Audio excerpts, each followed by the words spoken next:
in a new city. I'm with a new apartment. I am still filming on my floor.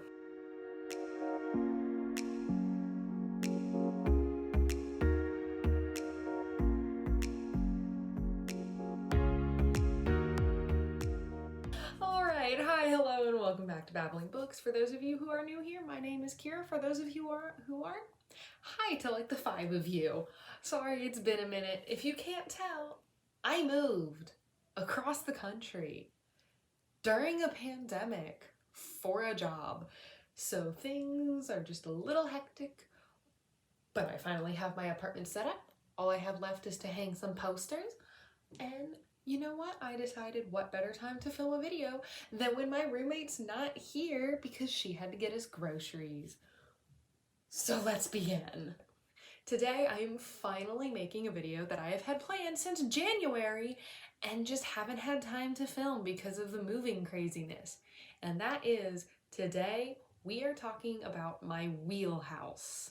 Now, what is a wheelhouse? A reading wheelhouse is something created over on a Reading Glasses podcast at maxfun.com. I love it. I highly recommend it.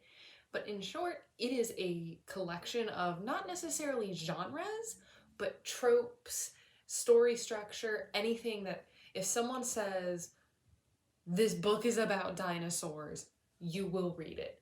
It is a just quick little blurb about a book that will get you to read it without a second's hesitation. And so I thought, wouldn't it be fun to make a video about what mine is with some recommendations thrown in? The Reading Glasses podcast also has a yearly Reading Glasses challenge to help you read different books and with different activities to branch out on your reading, like life in general. And one of those was to make your wheelhouse. And I said, you know what? It's finally time. I'm going to put pen to paper, but I'm also going to share it with you guys just for a little bit of extra spice, a little bit of extra flavor, and to give me a free video prompt rather than having to brainstorm much. So without further ado, let's go ahead and jump right into what my wheelhouse is. So right off the bat, I'm going to start with something very simple, and it's probably the most obvious of my wheelhouse because it's very broad and it's a very easy thing for me to pick up. And if you can't tell by about half the books I talk about and just looking at my shelves, number 1 in my wheelhouse is political fantasy in which the politics is more important than the magic. I don't want the magic influencing the politics. I want the politics to influence the magic and how it is used. That is what I will read the ones where magic is more important, but when the politics take place and there's just a dash of magic, beautiful. I love it. It's wonderful. And I think a prime example of that, anyone who's watched my channel will know it. In my 3 videos, you will know what I'm talking about. And that book is An Ember in the Ashes by Sabaa Tahir. This entire series puts politics before magic, even in the later books when the villain is inherently magic. It is the politics of the world and the human world that has pushed all the igniting points in this book. Every inciting incident in this is purely human. There are magical reasons behind some of them, but even the magical reasons itself are influenced by human politics and greed, and it's wonderful. For those of you who don't know, this series is a book following a dual perspective political fantasy following Laia of Sarah and Elias Venturius, who is a marshal. Laia of Sarah is a scholar, which is the oppressed class. The marshals are the ruling class. Only Elias deeply disagrees with martial politics, and Laia is forced into the scholar rebellion to try and save her brother. Their paths cross, and it happens to cross at a time that the Empire is at a breaking point. This book is beautifully written. It is harrowing. Every single book. I reread this series before the last book came out, and I read this book in 2 sittings. I read the sequel in 2 sittings. I read the third one in 3 sittings. They're so quick to read, but they're brutal. I cannot stress that enough. If you are wanting a light-hearted fun fantasy, this is not it. There is humor, there is wit, there is plenty of fun, but it is heartbreaking. You spend most of the fourth book just depressed. I still recommend them. A lot of people say they don't like these new covers. I personally like them a lot more. That is not the point of this.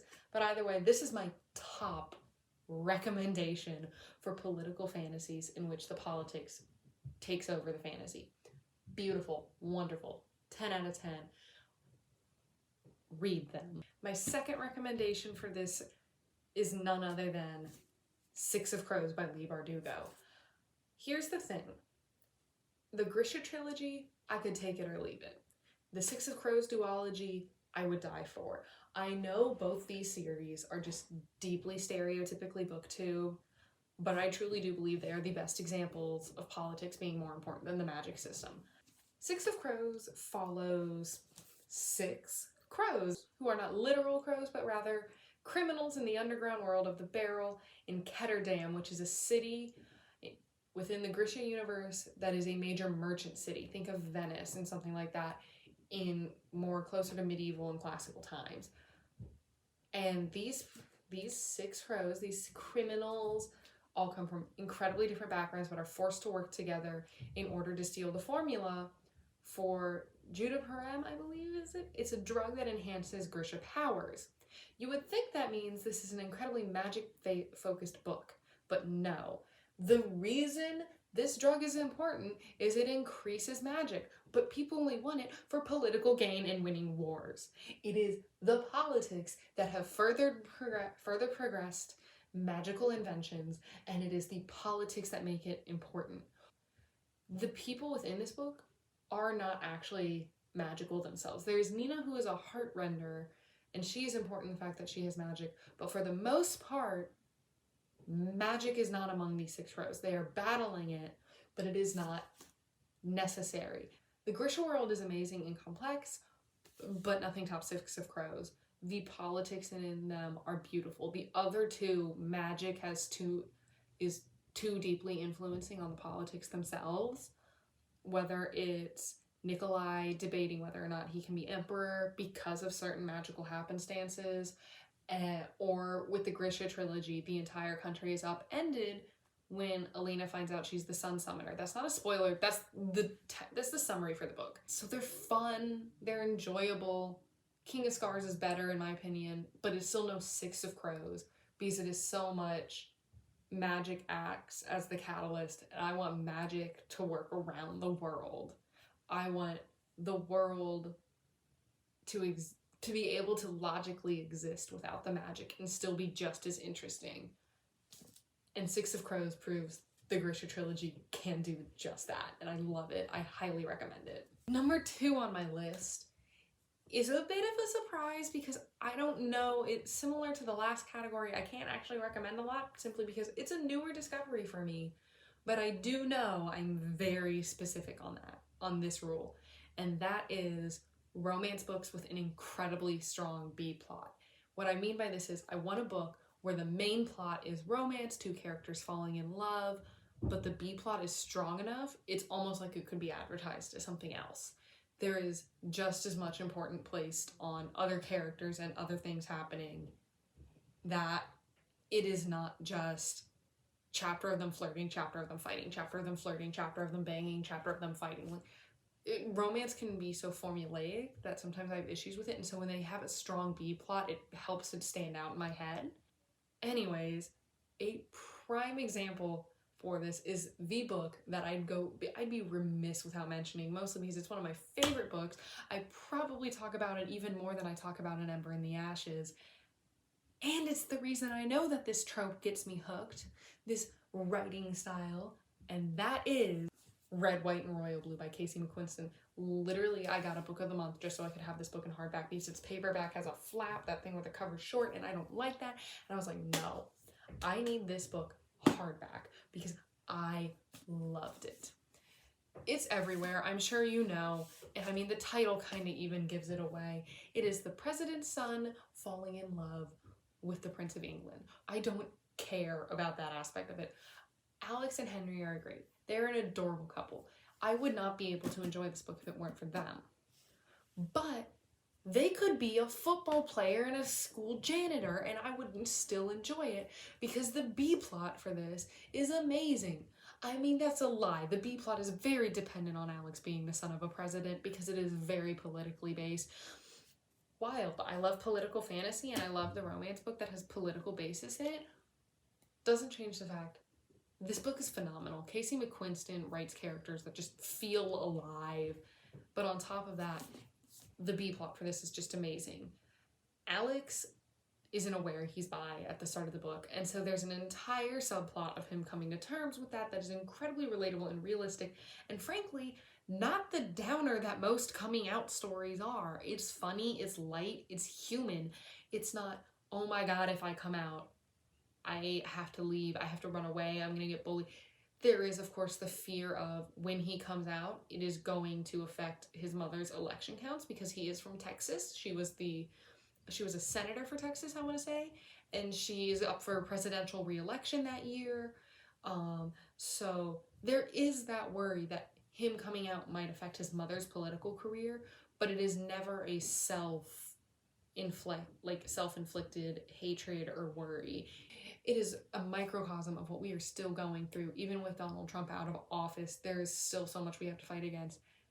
And this book does not shy away from discussing that. It does not shy away from discussing the atrocities and generational trauma that England has caused.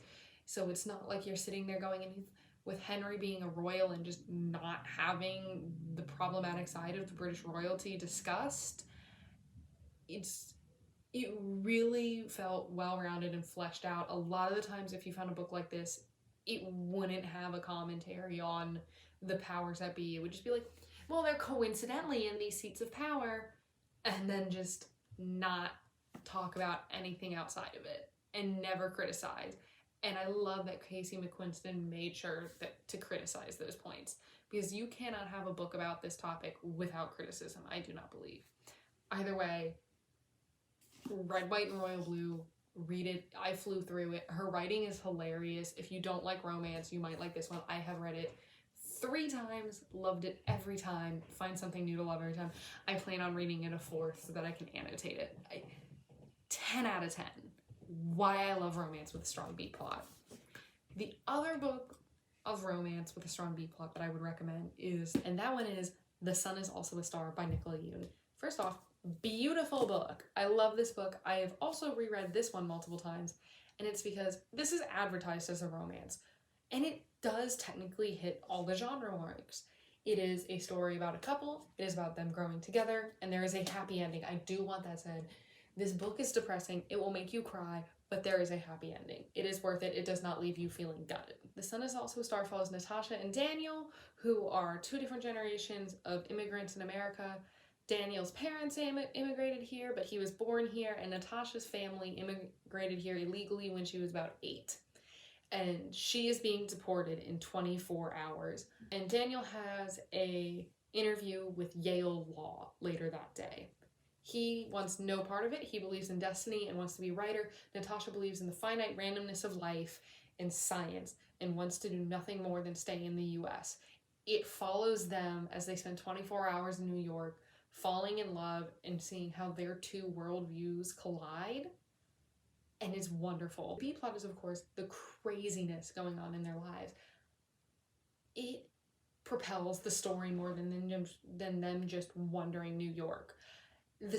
Their story is sweet, but the commentary on what is going on in the US and what it's like to grow up as an immigrant is so important and well done.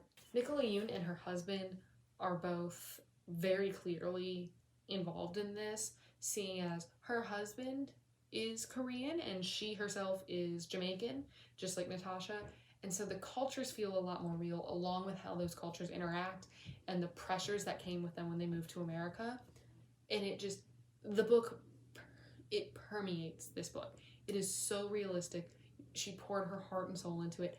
I loved this book. I read it in a day. Every time I read it, I read about 70 pages, and then I put it down for maybe a day or 2, and the next day I pick it up and I read the entire thing because it just does not stop. It is wonderful. And it's a short read. It's a fairly short read. The next section I am going to keep pretty brief, but number 3 on my wheelhouse would be micro-histories that happen to be stranger than fiction.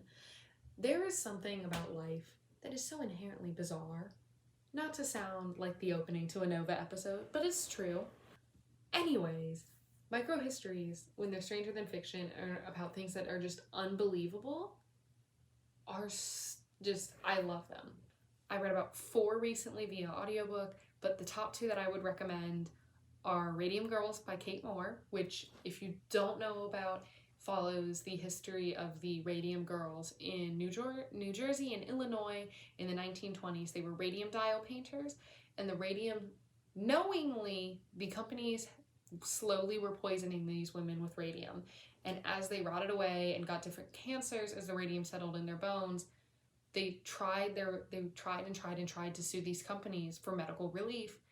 And it follows both them as they worked at the companies loving their jobs, to when their lives started to deteriorate, to the court case, to the aftermath. And it is not a feel-good book. It is not a to read during lunch book. It is gruesome, but I highly recommend it. It is not something that is commonly taught, but it is incredibly fascinating, and Kate Moore's ability to tell the story and humanize these women is unparalleled. The second one I would recommend is Ghostland, A History of America's Haunted Places. Something like that. It's by Colin Dickey. The cover will be here so that you know what on earth I'm talking about. This book jumps from place to place in America that is supposedly one of the most haunted places in America. It discusses everything from just small basic haunted homes in New England to entire asylums in the Midwest, and even prisons, entire cities, of course the Winchester House. And rather than saying this is why they're haunted and the horrible stories behind them, or ghosts are a load of crap and they aren't real and we need to debunk all these, Ghostland rather takes the stance of what is it, whether ghosts are real or not, that draws haunted vibes, basically. These vibes of hauntedness to these places.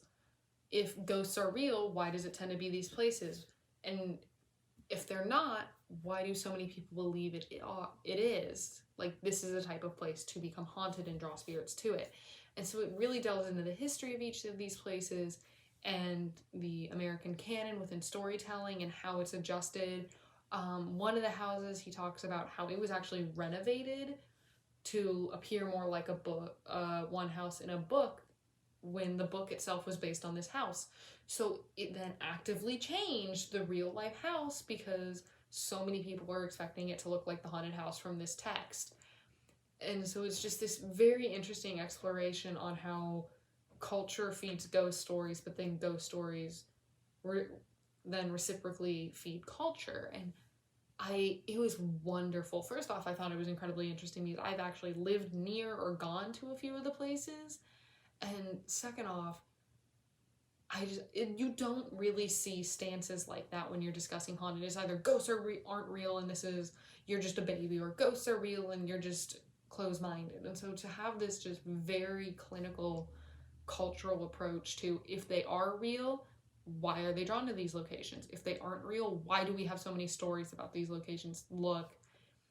Was just something I was very interested in reading about and ended up loving. And I'm talking myself in circles. Ghostland by Colin Dickey. I highly recommend it.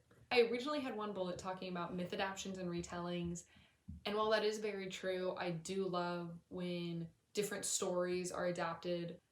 I love those books, but I came to realize the other examples I had written down for this category actually all had a different thing in common. And that is, I love a book with a secret society. Now, let me explain what that means. I don't mean a secret world. I don't mean Cassandra Clare books. I do not mean they suddenly join this underground fantasy world and are fighting monsters. One of them may have that, but it is very much a secret society in and of its own because you must join it. It is incredibly everyday people could join. It is not secret monsters in fantasy. It is 100% like underground society. I'm talking in circles, again. So let me just explain myself. One would be Ninth House by Leigh Bardugo. I'm not going to lie. I was not interested in this book when she was first talking about it. I was like, okay, college girl hunting ghosts. It's going to be, I believe it's going to be a serial series. So there are going to be many Alex Stern novels where she hunts a different ghost each time. And frankly, I thought the procedural effect of this wasn't that great. The ghost mystery of this story, I didn't think was all that well tied in. But what got me to read it, what makes this my wheelhouse is, I heard it was secret societies in Yale. Ninth House follows Alex Stern, who goes to Yale as a freshman with no qualifications. She, I believe, never even graduated high school, or if she did, it wasn't great grades. She was recently involved in a massive crime that no one quite knows how it happened, and the secret societies at Yale sweep her into them because they realize she can see greys, which are ghosts. And if she can see the ghosts, she has a direct connection to the magic and can help hunt down and keep an eye on the other secret societies, the other 8 houses at Yale, and make sure they are not abusing their magic and using it to harm those who are not involved with the societies. Of course, that doesn't go as planned, and there are certain ghosts that she sees that have century-old mysteries she has to help solve. While all of this is going on at the same time, her mentor who introduced her to the societies and was meant to train her is missing. But the secret societies drag me in, and the secret societies are why I ended up loving this. The just general ghost hunting aspect wasn't for me, but it all comes back around. The politics, the buzzword of this video, of this book, between the societies, had me hooked, and I cannot wait for the future books in this series because of it. All that being said, my real recommendation for this bullet point, the real secret society recommendation, the reason I am making this category instead of myth retellings, is Legend Born by Tracy Deonn. This book is everywhere on BookTube. This book is everywhere on Bookstagram. I know it's just all over the book internet. It's for a good reason. First off, wonderfully written. So fast-paced. I have not been able to put it down. I have about 100 pages left, and that is only because I was reading it while moving. This book, though, beautiful. On top of the beautiful writing and the compelling characters and the fascinating world, which I will get to, it takes place in North Carolina, and so many books, if they take place somewhere, they're just like, well, I live in Chicago, but it doesn't feel like Chicago. This book takes place in Chapel Hill, North Carolina, and oh my god, every aspect of this book screams North Carolina. They were taking Cheerwine shots. They went to Bojangles. She is in the early college program. You will hear everyone talk about she's in a special program at college. So because she's smart, she's in high school. No, she's in the early college program. If anyone had said that in any of their reviews, I would have known exactly what she was going to. I lived in North Carolina for 8 years of my life, and I had early college programs shoved down my throat as early as 3rd grade. So the fact she is in it is hilarious to me. Just North Carolina permeates this book. Props to Tracy Deonn for writing a book in a location that actually feels like it's in that location. Very hard, could be very alienating, but it works, it blends in, I love it. Still, that's not why I read this book. I did not pick this book up for Bojangles. I did not pick it up for Cajun chicken biscuits. I picked this book up for secret societies. This follows Bree Matthews, who is a freshman in the early college program at Chapel Hill, sending shivers down the spine of anyone who's lived in North Carolina. And on her first night on campus, she sneaks out to a party with her best friend and witnesses an attack by a demon. What's weird is all she can think of is how it reminds her of the night her mother died. She then later on managed to find a member of this underground Arthurian legend-based society. That's why it was in my myth-based one, who is no longer a member of it. He wants no part of being in the round table.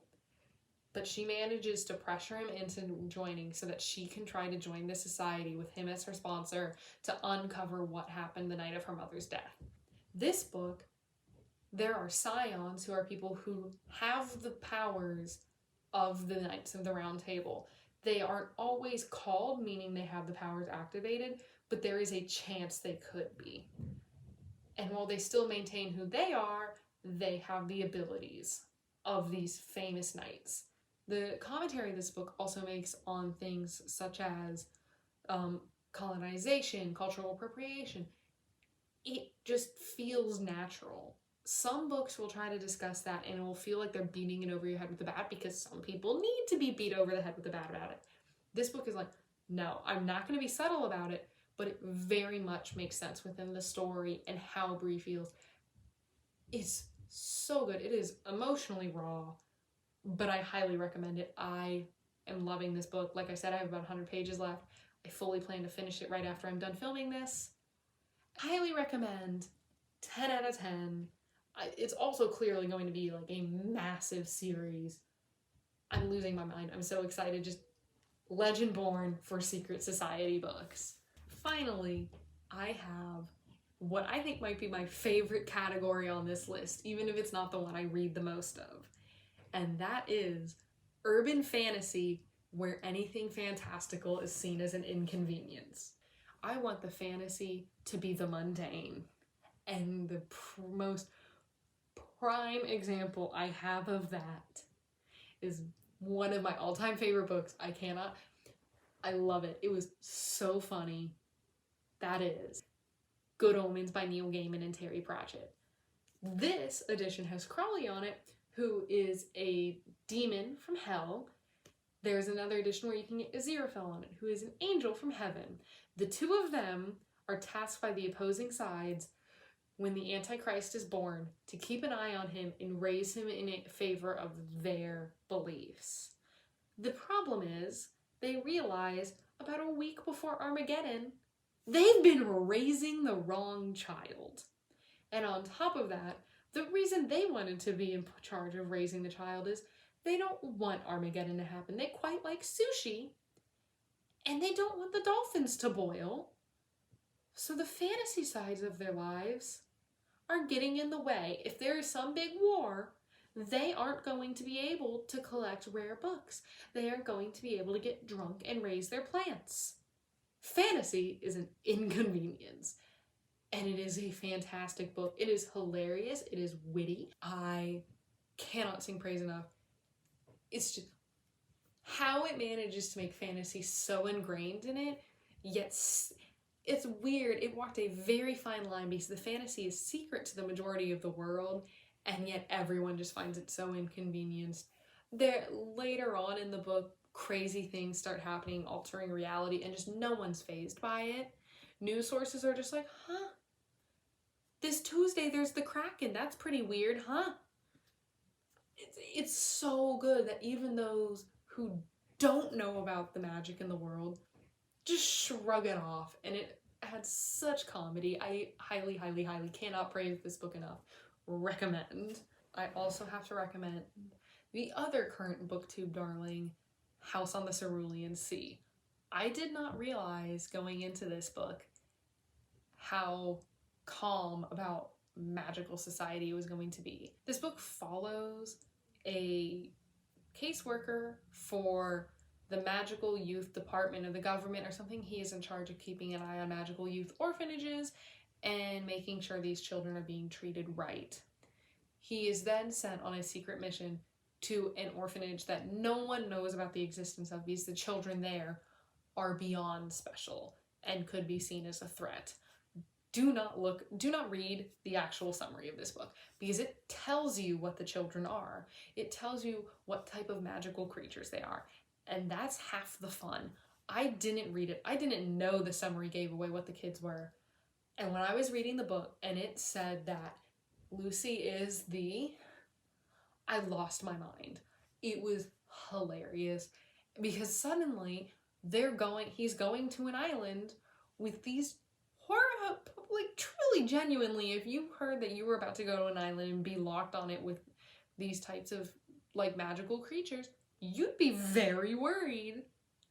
And instead, you just have this lovely story of kids being kids, even if they can possibly ruin all existence or are the most rare creatures on the planet. It's so wholesome, teeth-rottingly sweet. Like, you will well up in tears just from how cute it is. Good. But also, he gets to the island and he's just like, well, dang, I guess I can't sit at home and listen to my records today because I gotta deal with, I don't know, with a 10-foot basilisk. I'm trying to make up monsters. It's not working. The magic in that world, despite everyday people being terrified of it, still seems so mundane and expected. They talk about banshees working in law firms. They talk about how kids can turn invisible, and it's just, it's another Tuesday. They just gotta learn to control it. It's very good, just how, like, quaint, I guess is a good word for it. They make the magic seem, even when it is the largest, most unbelievable scale of it. It made it cute and sweet, and I can't praise it enough. I don't have words for it. House on the Cerulean Sea is almost the opposite end of the spectrum of Good Omens, whereas Good Omens makes fun of how inconvenient the magic is. House on the Cerulean Sea talks about how important it is, and that despite the magic being mundane, it talks about how the difference is important. And it's opposite ends of the spectrum, wonderful stories, both of them. If the magic inconveniences someone, I want to read it. That's all I can say. All right, now that I have talked for close to an hour and my throat hurts because of it, I'm gonna sign off. I hope now that I actually have an office and I'm not filming at home, and my roommate also does similar things to this, that I will film more often. I mean, I already know that I'm definitely talking louder than when I was at home. I will be working on this angle. I am still trying to learn to look at the camera correctly, but alas, we're rolling with it. Thank you so much for watching. If you want to make a Wheelhouse, tag me in it if it's a video, and tag the Reading Glasses podcast in it no matter what, because again, this is their thing. Listen to their podcast. It's wonderful. It's hilarious. The hosts are Mallory O'Mara and Bria Grant, who also both are very ingrained in Hollywood and LA, and so it's very fascinating when they start talking about those. They get great author interviews. Cannot sing praise for this show enough. I don't know what else to say. Follow me on social media. I've actually been posting there, kinda. We'll figure it out. You can definitely subscribe, not to sound like that person when I'm only like 5 videos in. I look forward to talking with you in the future. Hopefully I'll find a better angle and not wash out this entire corner of the thing and look pale as all get out over here. Thank you so much for watching, and goodbye.